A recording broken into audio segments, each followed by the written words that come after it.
अस्सलाम वालेकुम वरहमतुल्लाहि वबरकातुहू। जोइया लॉ एसोसिएशन में Rana Hamza Majeed Joiya advocate from Lahore, advocate high court from Lahore, एक दफ़ा आप सबकी खिदमत में हाज़िर हूँ। आज हमने दो टॉपिक स्टूडेंट्स के लिए जो लॉ कर रहे हैं या जो एग्ज़ाम दे रहे हैं, जुडिशरी का, आईडीपीपी का, लीगल इंस्पेक्टर का, जितने भी पंजाब पब्लिक सर्विस कमीशन के एग्ज़ाम, जुडिशरी के हवाले से, लॉ के हवाले से सिर्फ उनके बारे में बताया है, बाकी बाद में भी बताऊंगा। अभी जो चीज़ है कि आपने कोई क्वेश्चन आ जाता है तो आपने उस क्वेश्चन को सोल्व कैसे करना है। फॉर एग्ज़ाम्पल कोई भी क्वेश्चन आ गया, आपने उसको स्टार्ट कैसे करना है, पहली हेडिंग क्या देनी है। पहले ऊपर आपने क्वेश्चन का नाम नहीं लिखना, वो ऑलरेडी क्वेश्चन पेपर के ऊपर लिखा होगा। आपने लिखना है क्वेश्चन नंबर 1, अगर वो आपको सबसे अच्छा आता है तो। फिर आपने आ जाना डायरेक्ट फर्स्ट स्टेटमेंट के अंदर आपने उसको क्वेश्चन के हवाले से जो आपसे टॉपिक पूछा गया है उसको एक पेज पर तकरीबन ले जाना है। पेज कंप्लीट नहीं होता तो आधे से ज़्यादा पेज तक लाजमी लेके जाना है। और अगर कोई केस ला आता है एग्जैक्ट तो आपने दे देना है। अगली हेडिंग आपने देनी है रेलिवेंट प्रोविजंस की, कौन कौन सी रेलिवेंट प्रोविजन हो सकती हैं। और उससे अगली हेडिंग देनी है आपने क्रॉस रेफरेंस की। अगर किसी टॉपिक का कोई क्रॉस रेफरेंस होता हो किसी और किताब के अंदर, जैसे जनरल क्लासेस एक्ट के अंदर होते हैं, सीपीसी के अंदर होते हैं, इनहेरेंट पावर वाला ईटीसी वगैरह, ऐसे आपने क्रॉस रेफरेंस, आर्टिकल भी होते हैं कॉन्स्टिट्यूशन के, ऐसे क्रॉस रेफरेंस भी होते हैं। फॉर एग्जांपल क्रॉस रेफरेंस आपके ध्यान में नहीं आ रहा, आपने हेडिंग को 3 नंबर हेडिंग को छोड़ देना, आपने 3 नंबर हेडिंग की जगह पे फिर आ जाना है जो आपसे टॉपिक पूछा गया है। आपने हेडिंग देनी है मीनिंग्स। ये तमाम हेडिंग्स आपने कैपिटल हरूफ में देनी है।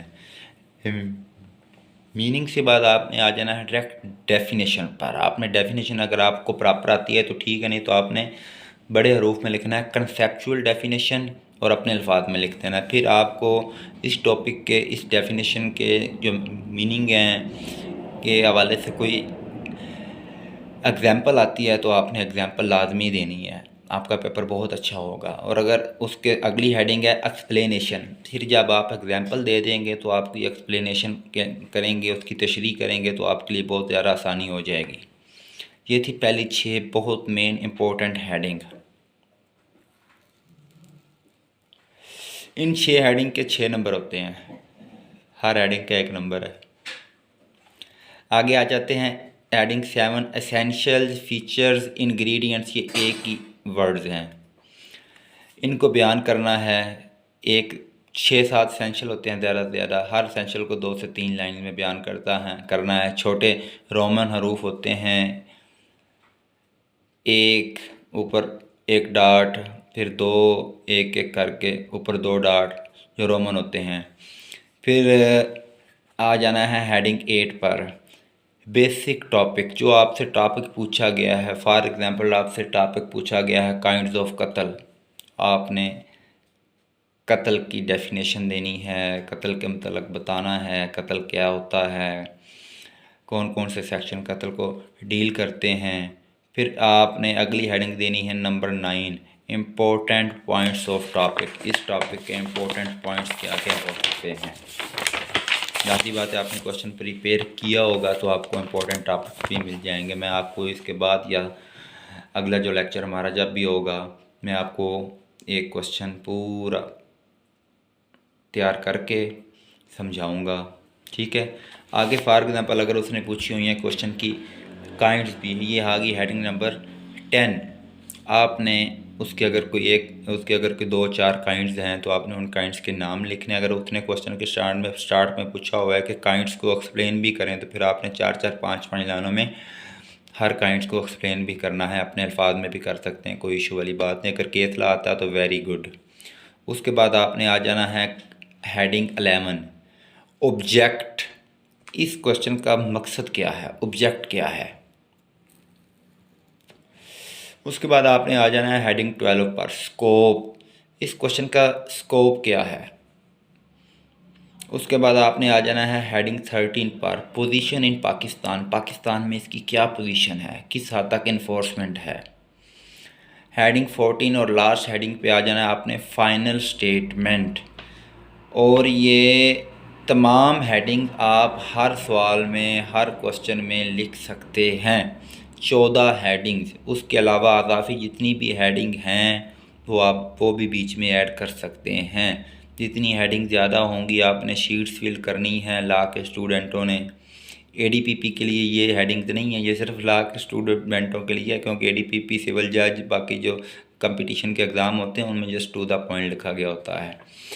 और ये जो बाकी ला के पेपर होते हैं इनमें जस्ट शीट्स चेक की जाती हैं, पेपर कितना लंबा लिखा हुआ है, आखिरी पेज तक लिखा हुआ है। अगर आपके पास मटेरियल ना भी मौजूद हो और आपकी आखिरी लाइन भी ख़त्म हो जाए तो आप जहाँ पे एक स्केल की जगह छोड़ी हुई होती है ना, उधर आपने एक हाशिए से ही एक स्केल से चौरस बना देना है दायरा, और उधर आपने लिखना है note I have too much more material but no space, मतलब कि मेरे पास लिखने के लिए बहुत कुछ है मगर जगह ख़त्म हो गई है।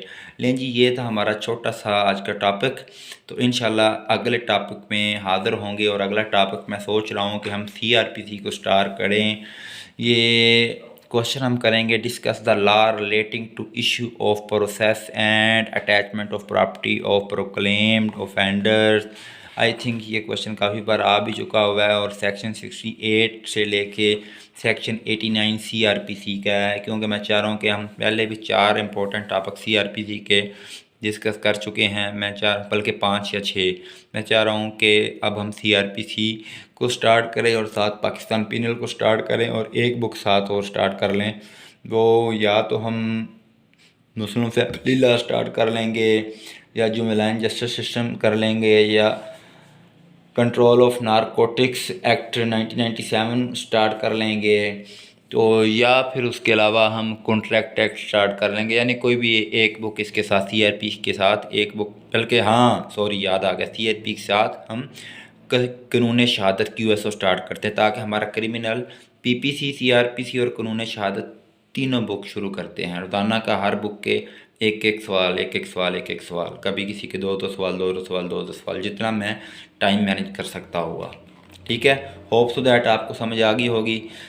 लें जी, अगले लेक्चर तक के लिए जोया लॉ एसोसिएशन की तरफ से राना हमजा जी जोया को इजाज़त दीजिएगा। दुआ में याद रखिएगा।